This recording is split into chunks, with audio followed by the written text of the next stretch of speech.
નમસ્કાર અમારા વાલા પેન્શનર મિત્રો, નિવૃત્ત કર્મચારી મિત્રો, ભાઈઓ તથા બહેનો, સ્વાગત છે તમારું આપણી પોતાની યુટ્યુબ ચેનલ પેન્શન ગુજરાતમાં।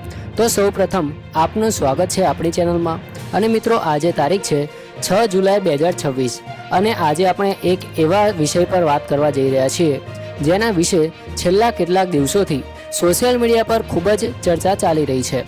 ઘણા લોકો એવું કહી રહ્યા છે કે પેન્શનરોનું મેડિકલ એલાઉન્સ બંધ થઈ જશે, જ્યારે કેટલાક લોકો દાવો કરી રહ્યા છે કે સરકારે નવા નિયમો લાગુ કરી દીધા છે। પરંતુ મિત્રો, શું ખરેખર આવી કોઈ સત્તાવાર જાહેરાત થઈ છે? શું ખરેખર દરેક પેન્શનરનું મેડિકલ એલાઉન્સ બંધ થવાનું છે કે પછી આ માત્ર અફવા છે? આજે આ સમગ્ર વિષયને આપણે સંપૂર્ણ વિગતો સાથે સમજવાના છીએ, તેથી આજનો આ વિડીયો અંત સુધી જરૂરથી જોતા રહેજો, કારણ કે વચ્ચેની એક પણ માહિતી તમારા માટે ખૂબ જ ઉપયોગી સાબિત થઈ શકે છે। મિત્રો, વિડીયોની શરૂઆતમાં એક નાનકડી વિનંતી છે કે જો તમારે રોજ પેન્શન, ફેમિલી પેન્શન, સરકારી પરિપત્રો અને નિવૃત્ત કર્મચારીઓને લગતી સાચી અને વિશ્વસનીય માહિતી મેળવવી ગમતી હોય તો વિડીયોને એક લાઇક જરૂર કરજો, ચેનલને સબસ્ક્રાઇબ કરજો અને બેલ આઇકન દબાવી દેજો, જેથી ભવિષ્યમાં આવતી દરેક મહત્વપૂર્ણ માહિતી સૌથી પહેલાં આપ સુધી પહોંચી શકે। આપનો નાનો એવો સપોર્ટ અમને વધુ સારી વિડીયો અને સચોટ માહિતી આપવાની પ્રેરણા આપે છે। હવે વાત કરીએ આજના મુખ્ય વિષયની। તો છેલ્લા કેટલાક સમયથી સોશિયલ મીડિયા પર વિવિધ પ્રકારના મેસેજ વાયરલ થઈ રહ્યા છે। કેટલાક મેસેજમાં લખવામાં આવે છે કે સરકારે મેડિકલ એલાઉન્સ બંધ કરવાનો નિર્ણય લઈ લીધો છે, તો કેટલાક મેસેજમાં એવો પણ દાવો કરવામાં આવે છે કે હવે માત્ર થોડા જ પેન્શનરોને મેડિકલ એલાઉન્સ મળશે। પરંતુ મિત્રો, સૌથી અગત્યની વાત એ છે કે આજની તારીખ સુધી એવી કોઈ સત્તાવાર જાહેરાત અથવા સરકારનો એવો દાવો કોઈ અધિકૃત પરિપત્ર ઉપલબ્ધ નથી જેમાં સ્પષ્ટ રીતે લખવામાં આવ્યું હોય કે તમામ પેન્શનરોનું મેડિકલ એલાઉન્સ બંધ કરવામાં આવ્યું છે। તેથી માત્ર સોશિયલ મીડિયા પર ફરતા મેસેજને આધારે કોઈ પણ નિષ્કર્ષ પર પહોંચી જવું યોગ્ય નથી। સાચી માહિતી માટે હંમેશા સરકારના પરિપત્ર, જાહેરનામા અને વિશ્વાસ રાખવો જોઈએ। હવે ઘણા મિત્રો પૂછે છે કે આખરે મેડિકલ એલાઉન્સ શું છે? તો મિત્રો, મેડિકલ એલાઉન્સ એટલે સરકાર દ્વારા કેટલાક પાત્ર નિવૃત્ત પેન્શનરોને આપવામાં આવતી નાણાકીય સહાય છે। આ સહાયનો મુખ્ય હેતુ એ છે કે નિવૃત્ત પેન્શનરોને રોજિંદી દવાઓ, સામાન્ય સારવાર અને આરોગ્ય સંબંધિત નાના ખર્ચમાં થોડી રાહત અને મદદ મળી શકે। પરંતુ અહીં એક મહત્વની વાત સમજવાની છે કે આ ભથ્થું દરેક પેન્શનરને સમાન રીતે લાગુ પડતું નથી। તેની પાત્રતા સરકારના નિયમો, સેવા શરતો અને લાગુ પડતા પરિપત્રોના આધારે નક્કી કરવામાં આવે છે। એટલે કે દરેક પેન્શનરને એક સરખા નિયમ લાગુ પડે એવું જરૂરી નથી। મિત્રો, હાલમાં એવી ચર્ચાઓ પણ ચાલી રહી છે કે સરકાર મેડિકલ એલાઉન્સ અને અન્ય આરોગ્ય સુવિધાઓ સંબંધિત નિયમોની સમીક્ષા કરી શકે છે। જો ભવિષ્યમાં સરકાર આ અંગે કોઈ નિર્ણય લેશે તો શક્ય છે કે કેટલાક વર્ગના પેન્શનરો માટે પાત્રતાના નિયમોમાં મોટા ફેરફાર કરવામાં આવે। પરંતુ ફરી એક વખત સ્પષ્ટ કહી દઈએ કે આજની તારીખ સુધી એવો કોઈ સત્તાવાર નિર્ણય જાહેર થયો હોવાની પુષ્ટિ ઉપલબ્ધ નથી, એટલે અફવાઓના આધારે ગભરાવાની જરૂર નથી। જ્યારે સરકાર સત્તાવાર રીતે નિર્ણય જાહેર કરશે ત્યારે તેની સ્પષ્ટ માહિતી પરિપત્ર દ્વારા આપવામાં આવશે।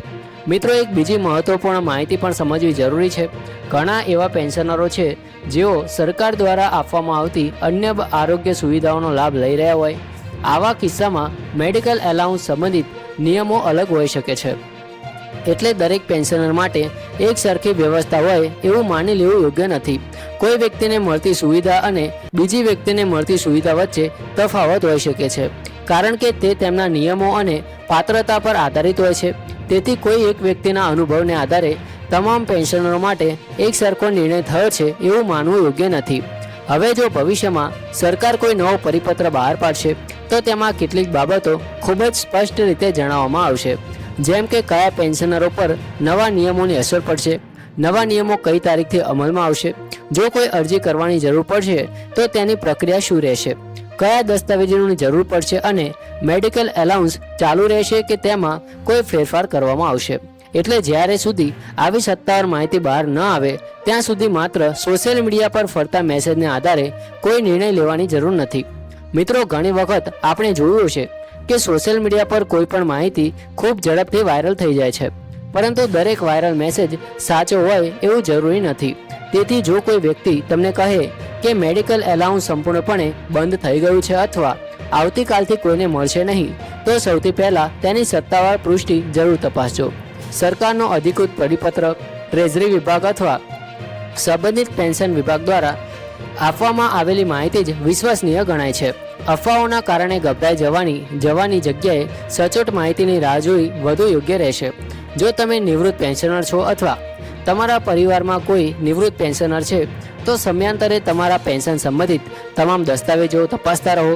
તમારો પેન્શન પેમેન્ટ ઓર્ડર એટલે કે પીપીઓ, બેંક ખાતાની વિગતો અને સરકાર દ્વારા જાહેર કરવામાં આવતા નવા પરિપત્રો પર નજર રાખતા રહો. જો કોઈ બાબતમાં ગેરસમજ થાય અથવા કોઈ માહિતી સમજમાં ન આવે તો સોશિયલ મીડિયા પર વિશ્વાસ કરવાની જગ્યાએ સંબંધિત ટ્રેઝરી કચેરી અથવા પેન્શન વિભાગનો સીધો સંપર્ક કરવો વધુ યોગ્ય રહેશે. તેનાથી તમને સાચી અને અધિકૃત માહિતી મળશે. મિત્રો, અમારી ટીમ પણ સરકાર દ્વારા જાહેર કરવામાં આવતા દરેક મહત્વપૂર્ણ પરિપત્ર, જાહેરનામા અને નિર્ણય પર સતત નજર રાખે છે. જો મેડિકલ એલાઉન્સ અંગે ભવિષ્યમાં કોઈ નવી સત્તાવાર જાહેરાત થશે તો તેની સંપૂર્ણ અને સરળ ભાષામાં માહિતી અમે સૌથી પહેલાં આપ સુધી પહોંચાડશું. અમારો હેતુ માત્ર સાચી અને વિશ્વસનીય માહિતી આપવાનો છે, જેથી કોઈ પણ પેન્શનર અફવાઓને કારણે ગેરમાર્ગે દોરાય નહીં. અને મિત્રો, આગળ હવે એક ખૂબ જ મહત્વનો પ્રશ્ન ઊભો થાય છે કે જો ભવિષ્યમાં સરકાર મેડિકલ એલાઉન્સના નિયમોમાં કોઈ ફેરફાર કરે તો પેન્શનરોએ શું કરવું જોઈએ? તો સૌથી પહેલું તો ગભરાવાની જરૂર નથી. કોઈ પણ નિર્ણય એક જ દિવસમાં અમલમાં આવી જતો નથી. સરકાર જ્યારે પણ કોઈ નવી યોજના, નવો નિયમ અથવા કોઈ ફેરફાર જાહેર કરે છે ત્યારે તેની સંપૂર્ણ માહિતી સત્તાવાર પરિપત્રમાં આપવામાં આવે છે.